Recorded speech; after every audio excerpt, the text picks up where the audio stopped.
Welcome back. In your consumer alert today, the U.S. Department of Health and Human Services and the FDA are announcing Operation Stork Speed.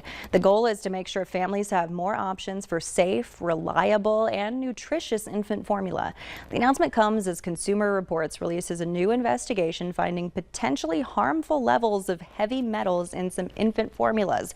Their food safety team tested 41 of the most popular formulas for heavy metals and other contaminants such as lead, arsenic, and PFAS, so-called forever chemicals.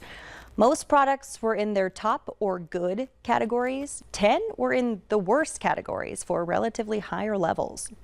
Arsenic is a poison in high doses initially, but we're not talking about that, even close to that. The concern over time is that they're carcinogens. Lead's more of a short-term problem because it affects the ability to make red blood cells and circulation, and it actually has some effects on development. There are a couple things that parents can do. Use filtered water to mix into powdered formula, and speak with your pediatrician if you want to switch formulas. Another alert for parents: children's Benadryl is being recalled. It's the 100 milliliter Benadryl liquid elixir sold in a round dark plastic bottle.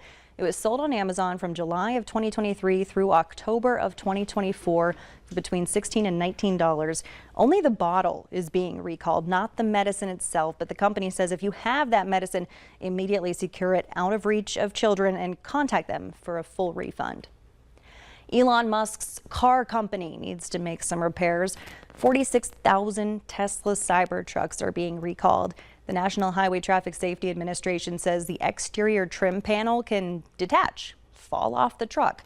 Drivers may hear a noise inside the car before it detaches, or possibly see the panel coming loose and separating from the vehicle.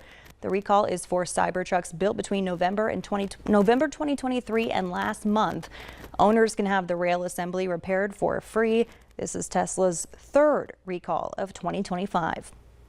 Stick around. Russ will be right back with an update to your weather planner when we come back.